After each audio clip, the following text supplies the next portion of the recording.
Connected, तब भी हम किसी के साथ अच्छा बिहेव करते हैं और किसी के साथ हम डिफरेंट तरीके से बिहेव करते हैं। कोई हमें अच्छे से बात करता है तो हम उसके लिए एक डिफरेंट ओपिनियन रखते हैं, कोई अगर हमारे साथ बुरा करता है या कैसा भी है तो उसके साथ हम एक अलग तरीके से बिहेव करते हैं। तो sir, sometimes I get confused कि when we are all connected, why can't we behave and be the same with everybody.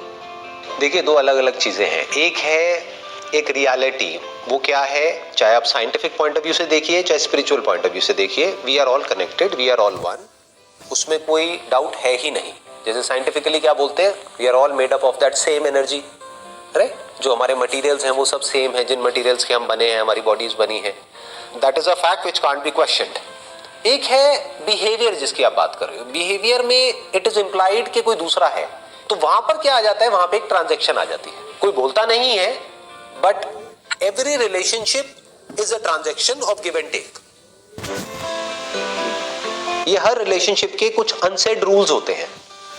Even the relationship of a husband and wife, कि अगर कोई एक पर्सन है जो बदले में सामने वाले से एक्सपेक्ट बहुत कुछ करे, लेकिन जब करने की बारी आए तो पीछे हट जाए, तो कहने के लिए तो वो हस्बैंड वाइफ है, लेकिन वो रिलेशन ज्यादा टाइम तक चल नहीं पाएगा ना।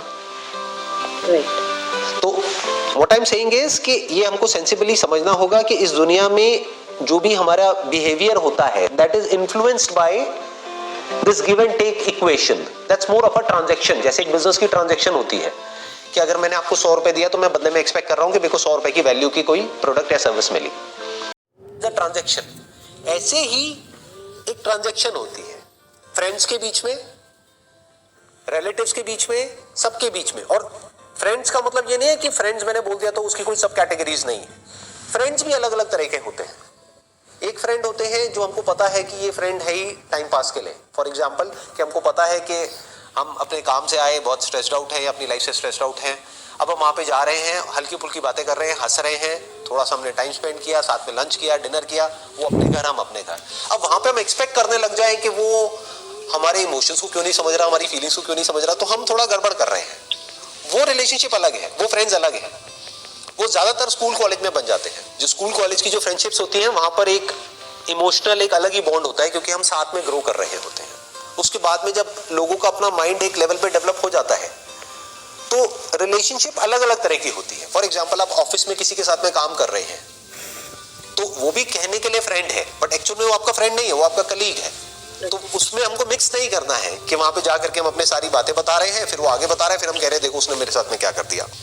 अरे वो एक अलग रिलेशनशिप है। तो वी हैव टू अंडरस्टैंड कि वो जो रिलेशनशिप है, जो भी रिलेशनशिप हमारी जिसके भी साथ में है, उसके क्या रूल्स हैं, वो सामने वाले को क्लियर नहीं भी है तो हमारे माइंड में क्लियर होने चाहिए। तो कभी भी हमारा कॉन्फ्लिक्ट नहीं होगा किसी भी रिलेशनशिप में। Very clear. तो कहने का मतलब है कि बिहेवियर हमारा अलग अलग होना चाहिए। Fundamentally we are all one. मैं और किसी जंगल में कोई मानो सांप है जहरीला, या कोई बहुत ही प्यारा सा कोई बर्ड है, मान लो कोई ग्रीन कलर का एक पैरेट है बड़ा ही प्यारा सा, या कोई पपी है छोटा सा, कहने के लिए हम चारों एक हैं, उसमें कोई डाउट नहीं है। We are all made up of nature. लेकिन मैं कोबरा के साथ उस तरह से बिहेव नहीं करूंगा जिस तरह से मैं उस पपी के साथ में बिहेव करूंगा। राइट। तो ये हमको देखना पड़ेगा कि बिहेवियर कहां पर कैसा रखना है। लोग भी कुछ कोबरा की तरह होते हैं, तो इसलिए मैंने इशारे में बात कही है, मैंने क्लियर नहीं बोली है ना। कुछ होते हैं जहरीले होते हैं, तो उनसे थोड़ा उसी तरह से बिहेव करना पड़ेगा। अब आप कहोगे नहीं वी आर वन, तो वो तो उसका तो काम ही वही है, मतलब वो तो प्रॉब्लम क्रिएट करेगा ही आपके लिए। उसका तो नेचर बेसिकली सामने वाले के नेचर के हिसाब से हमें अपने आपको राइट। हाँ, देखना पड़ेगा कि वो जो रिलेशनशिप है उसकी क्या इक्वेशन है। इसीलिए कहते हैं कि बहुत जल्दी किसी भी रिलेशनशिप में कोई कमिटमेंट नहीं करना चाहिए, या बहुत जल्दी अपना सब कुछ रिवील नहीं करना चाहिए किसी भी रिलेशनशिप में। आराम से देखना चाहिए, सोचना चाहिए, समझना चाहिए कि ये रिलेशनशिप किस डायरेक्शन में जा रही है, फिर बोलना चाहिए, फिर कुछ सामने वाले को कमिट करना चाहिए। Ideally under commit and over deliver, that must be the golden rule of a relationship, of any relationship for that matter. क्योंकि मैंने क्या कहा, रिलेशनशिप नहीं होती, एक ट्रांजैक्शन होती है। तो कम बोल के ज्यादा डिलीवर कर दो तो वो रिलेशनशिप अच्छी चल जाएगी।